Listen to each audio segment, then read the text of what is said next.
Halo teman-teman semuanya, apa kabar? Selamat datang kembali di channel Study Student bersama saya Nusa Bransyah. Dan di video kali ini kita akan ngoding implementasi constructor dan destructor pada PBO-nya C++.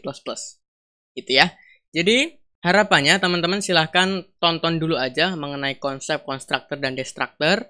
Nah, kemudian setelah paham, kita akan implementasi di sini menggunakan bahasa pemrograman C++ gitu ya. Cuman buat teman-teman yang udah paham destructor, constructor, itu cuman ke video ini cuman mau lihat codingannya di bahasa pemrograman C++ juga nggak apa-apa.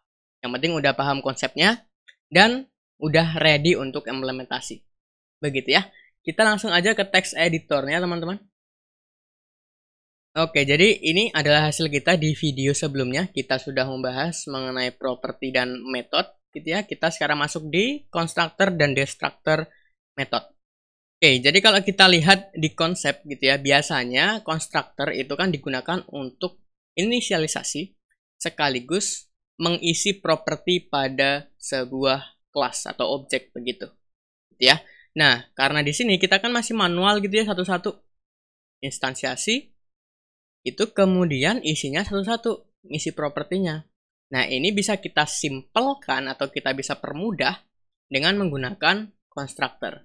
Oke, cuman sebelum itu kita akan coba dulu deh. Kita kan sudah instansiasi kelas barang gitu ya, objek dari kelas barang. Nah, coba kalau kita tambahin constructor dan destructor pada kelas barang. Oke, kita masuk ke barang.h gitu, kemudian di metodenya, ingat metode itu di bawah properti harus. Gitu. Jadi urutannya properti dulu baru metode. Begitu teman-teman. Oke. Contohnya di sini kita buat constructor. Constructor dulu ya. Oke, jadi kalau di bahasa pemrograman C++, terutama di PBO-nya, buat constructor itu sama dengan nama kelasnya. Nama kelasnya apa? Barang. Oke, berarti gampang aja. Tinggal barang gitu. Udah. Ini doang. Contoh, ketika di konstruktornya saya akan tampilkan berhasil instansiasi objek barang. Gini ya. Oke, save aja. Ini baru di barang ya, nanti kita lengkapin. Oke, coba kita running di main programnya kita, main.cpp atau cpp. Cara runningnya gampang. Ctrl+Shift+B. Gitu. Nah, kita lihat di sini. Jadi, kita kan instansiasi barang atau objek barang itu kan dua kali. Barang 1, barang 2. Nah, ketika kita instansiasi, akan muncul berhasil instansiasi objek barang. Sebanyak berapa kali? 2 kali. Gitu. Di sini instansiasi barang 1 muncul duluan. Sebelum kita melakukan perintah ini. Perintah untuk manipulasi data dan memanggil metode pada barang 1 dan barang 2. Barang 2 muncul dulu tuh setelah instansiasi otomatis. Karena apa? Karena ada constructor. Kita tambahin tadi di sini. Gitu. Jadi 2 kali dia muncul.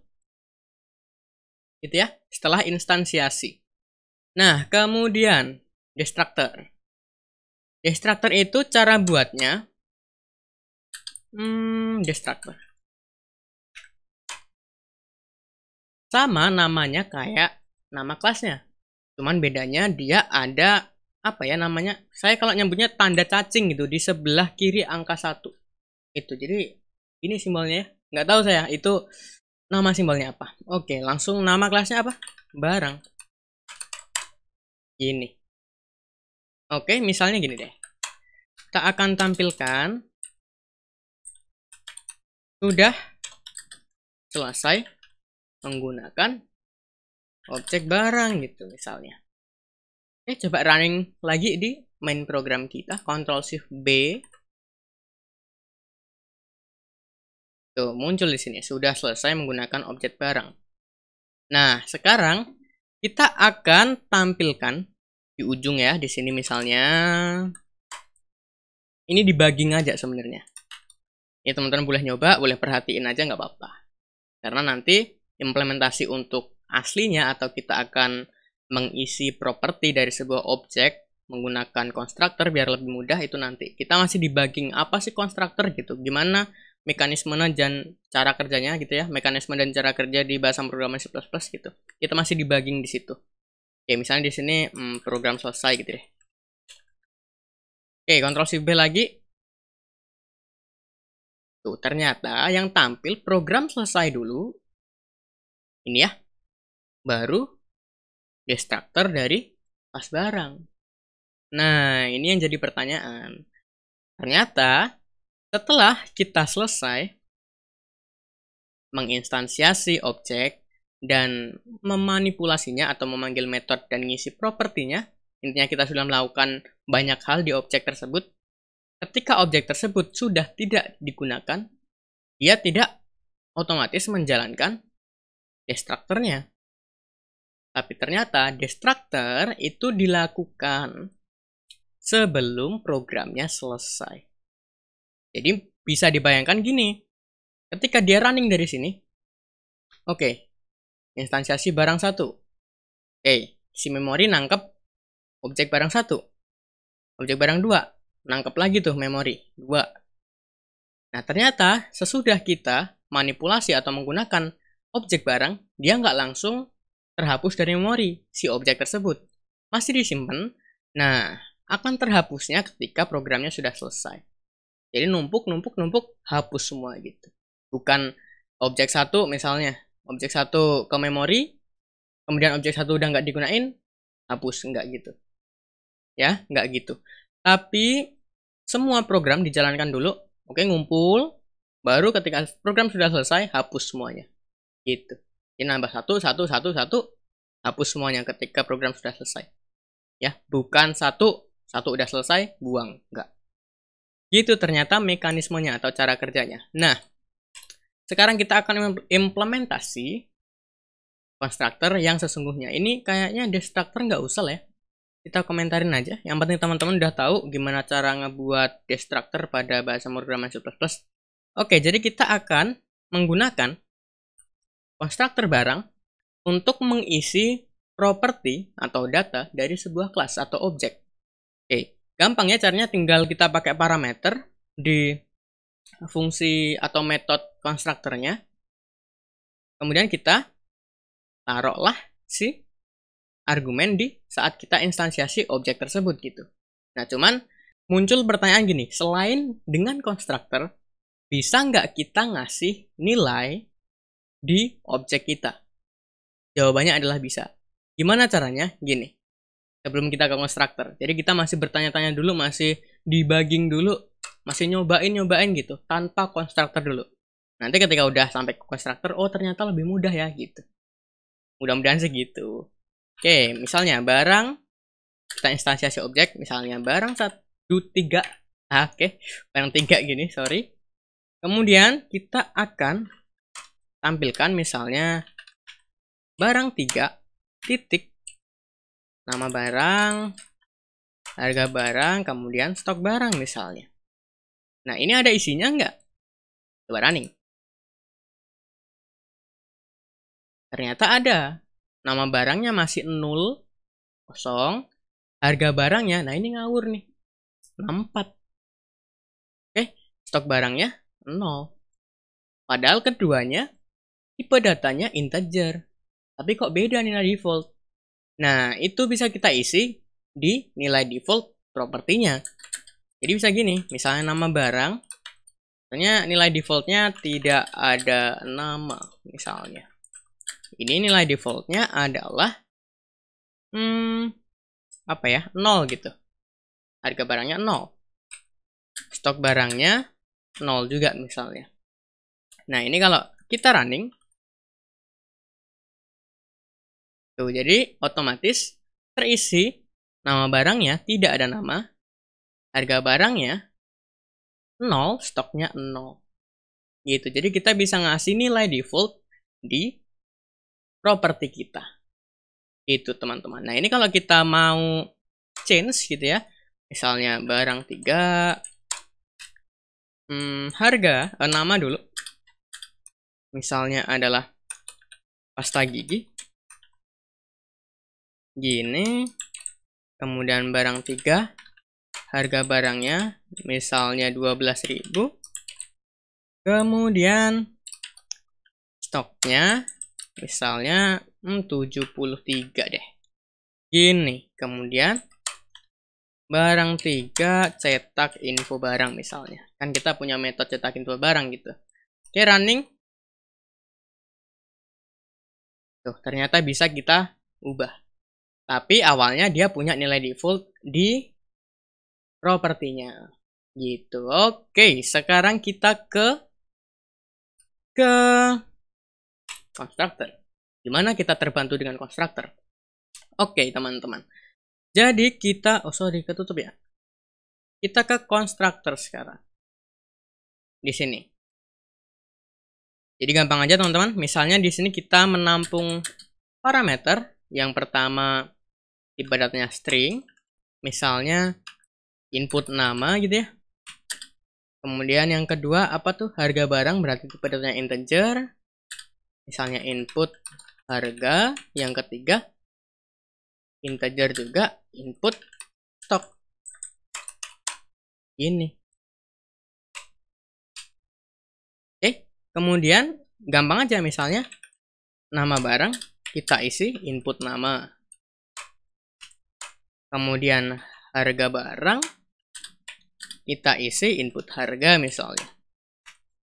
Kemudian stok barang kita isi input stok. Selesai.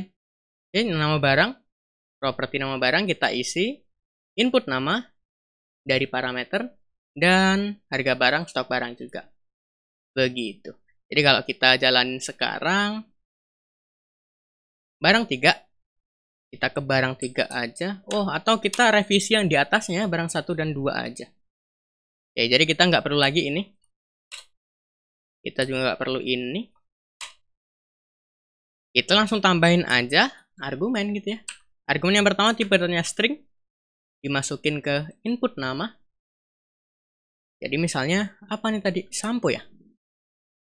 Sampo. Harganya berapa? 7.000 deh. Stoknya 100. Gitu. Ini juga pasta gigi. Harganya 12.000. Berapa nih? 100 deh ya. Oke. Coba kita running. Tuh, jadi nama barang otomatis keisi sampo. Harganya 7.000. 7.000, stok barangnya 100 pcs. Dan barang 2, pasta gigi, harganya 12.000. Betul, stok barangnya 100. Bisa ya ternyata? Bisa. Nah, cuman problemnya gimana kalau ini kita nggak isi parameternya atau argumennya? Kan error. Ya nggak? Nah, jadi kita bisa ganti nilai default dari properti ke parameter di konstruktornya. Misalnya input nama tidak ada nama. Begini. Kemudian di input harganya misalnya kasih 0. Input stoknya juga defaultnya 0. Ini. Jadi kalau kita nggak isi ini, gini doang. Oke. Coba kita running. Tuh, jadi nama barangnya tidak ada nama. Harganya 0, stoknya 0 pcs. Nah, kalau kita isi ini, oke ya, kita running lagi. Nilai default di parameter konstruktor diubah menjadi argumen yang kita kirimkan. Begitu. Nah, cuman gini deh. Misalnya kita mau namain masing-masing parameter di konstruktornya itu sama dengan, misalnya sama dengan nama properti gitu. Misalnya di input nama ini ganti dengan nama barang. Ini juga misalnya harga barang. Ini stok barang. Kan sama gitu. Oke, kita belum ke sini dulu. Kita hapus saja. Sekarang kita debugging deh. Kalau di sini saya tampilkan nama barang. Oke, yang tampil yang di parameter atau yang di nama barang di properti gitu. Ya, atau di sini nama properti deh. Nama di properti. Yang tampil ini apa ini? Cobain. Iya, kita sudah ngirim argumen juga. Jadi yang tampil sampo atau yang ini gitu. Cobain ya. Di main program, Ctrl Shift B. Yang tampil adalah sampo. Dan ini belum keisi ya, belum kita isi emang. Yang tampil sampo. Yang ini dong berarti. Yang kita kirimkan lewat argumen. Berarti kalau kita melakukan hal ini, nama barang sama dengan nama barang mubazir. Karena ini diisi ini juga. Nah, gimana cara kita akses? Cara kita akses properti di kelas. Nah, keywordnya adalah gini. Sebelum kita ke nama propertinya, pastikan kita udah tahu nama kelasnya apa. Barang. Oke. Barang. Titik 2. Gitu. Nama barang. Paham ya? Nah, mudah-mudahan paham nih. Cobain satu aja dulu. Running, teman-teman. Tuh. Sampo nama barangnya. Jadi, properti atau nilai properti nama barang sudah berhasil kita isikan hasil dari nama barang di parameter. Nah, apa maksud barang titik 2.2 ini? Maksudnya gini. Tolong dong cariin kelas barang yang di dalamnya ada properti nama barang ini. Nah, saya mau isi tuh properti nama barang sama hasil dari parameter nama barang. Begitu, teman-teman. Ya, mudah-mudahan paham nih. Oke, lanjut berarti. Ini harga barang. Oh ya, kita seleksi dulu satu di awal. Ctrl D. Maka otomatis yang sama diseleksi juga. Namanya kalau nggak salah multi select gitu. Oke, stok barang. Kalau udah selesai, skip aja. Gitu, teman-teman. Oke, jadi sekarang kalau kita running, beres lah ya. Sampo 12.000. 100 PCS. Sudah. Oke, berarti kita bisa taruh di penjual juga ya. Oke, coba kita taruh di penjual deh. Di penjual kita juga punya konstruktor penjual gitu ya. Ini misalnya di sini ada parameter string nama, defaultnya adalah tidak ada nama, kemudian integer umur, misalnya 0, kemudian apa lagi tuh, string jenis kelamin. String jenis kelamin kita isi defaultnya, kalau nggak diisi itu misalnya masih 0 gitu ya, tidak ada JK deh. Kemudian yang terakhir integer lama kerja per tahun, kita isi 0 misalnya. Oke, jadi gampang aja kayak tadi ya. Berarti tolong dong cariin saya kelas penjual yang di dalamnya ada nama, kita isi dengan hasil dari parameter nama. Gitu. Sip, yang lain juga saya masih ingat ya, Ctrl D. Seleksi yang dulu, Ctrl D. Kemudian ganti aja apa tuh, umur ya? Umur. Nah, kalau teman-teman mau duplikat ke bawah, shortcutnya adalah Shift Alt bawah. Duplikat ke atas, Shift Alt atas. Gitu. Kalau di VS Code gitu. Oke, seleksi lagi, Ctrl D, apa tuh? Jenis kelamin.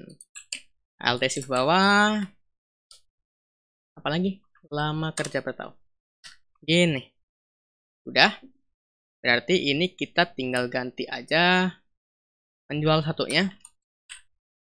Namanya Udin. 21 umurnya. Laki-laki. Yang terakhir lama kerja 2 tahun. Gini. Lebih simple. Ini juga.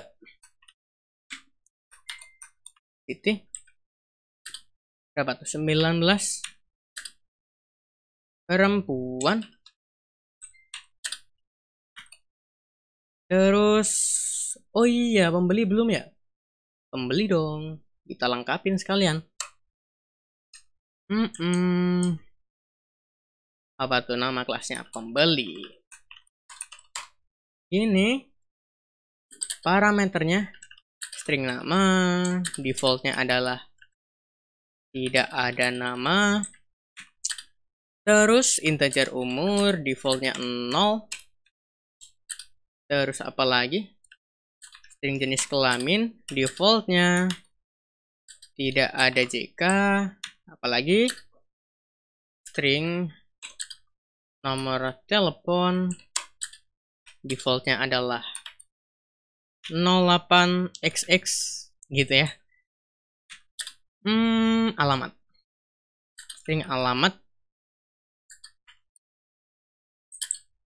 Tidak ada alamat gitu. Oke, berarti sekarang tolong dong cariin saya kelas pembeli atau kelas ini. Kelas ini namanya pembeli. Akses nama.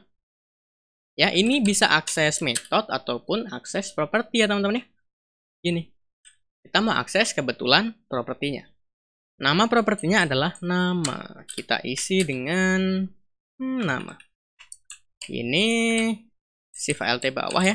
Ctrl D. Umur, Ctrl D. Alt Shift bawah, sorry. Jenis kelamin lagi apa tuh? Nomor telepon, yang terakhir alamat. Udah gini. Oke, sudah. Berarti ini setelah perempuan.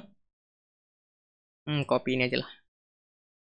Copy, paste.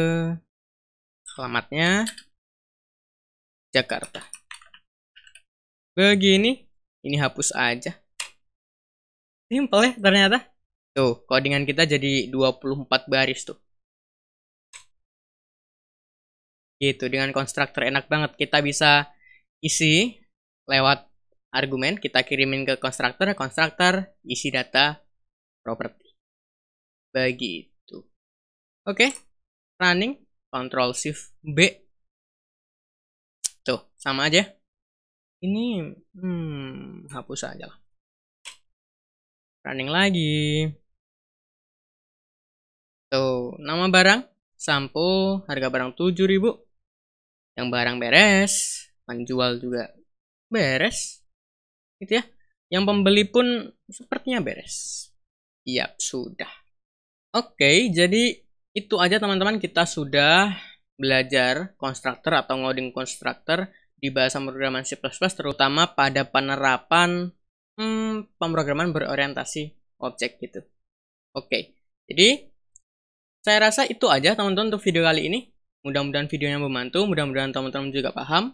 Kita berjumpa lagi di video selanjutnya. Saya Nusa Briansyah pamit. Ya, saya ucapkan thank you, terima kasih, keep learning and keep spirits.